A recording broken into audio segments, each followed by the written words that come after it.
In 28 through 42, use mathematical induction to verify the correctness of the formula you obtained in the referenced exercise.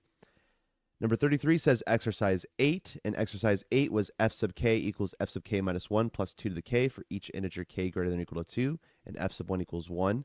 This was not one of the problems that we solved in a previous video, so the solution for this one is f sub k equals 4 times 2 to the k minus 1 minus 3 for all k greater than or equal to 1. We're going to prove this using mathematical induction. So this is going to be our P of k. We're trying to prove that P of k is true for all k greater than or equal to 1. We'll start with the base case when k equals 1. P of 1 is the statement that f sub 1 equals 4 times 2 to the 1 minus 1 minus 3. But let's check to see if this is true or not. F sub 1 is given to us in the recursive definition. It's equal to 1. And at the same time, 4 times 2 to the 1 minus 1 minus 3 is just 4 minus 3, which is also 1. And so P of 1 is true. So for the inductive step, we're going to let m be an arbitrary fixed positive integer, and we're going to assume that P of m is true.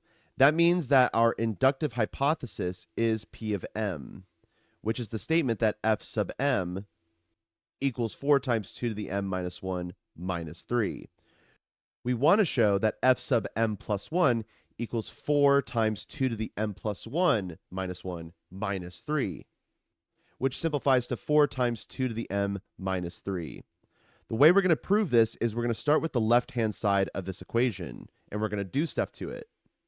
Now, m is positive, which means m is greater than or equal to 1, which means m plus 1 here is greater than or equal to 2, which must be satisfied in order to apply this recursive definition. The recursive definition says that each term is equal to the previous term plus 2 to the k.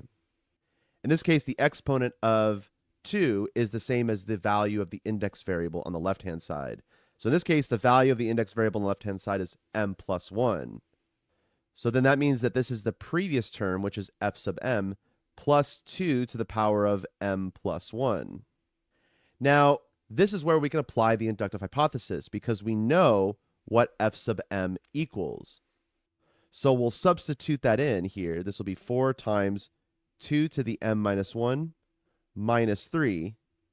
And then we have still this plus 2 to the m plus 1.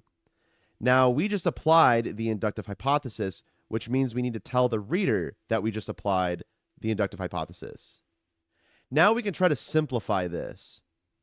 Now we want to show that f sub m plus 1 is 4 times 2 to the m, meaning that we want all of the exponents here to be m for these powers of 2. But that's not quite what we have. So the first thing I'm going to do is I'm going to absorb one of these factors of 2 here into this factor 2 to the m minus 1, and I'm also going to pull out one of the factors of 2 from this power of 2. I'm also going to drop the parentheses.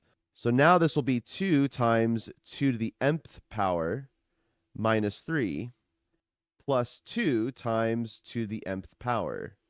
And now we can combine like terms. If I have 2 to the m's and I have another 2 to the m's, then altogether I have 4 2 to the m's minus 3.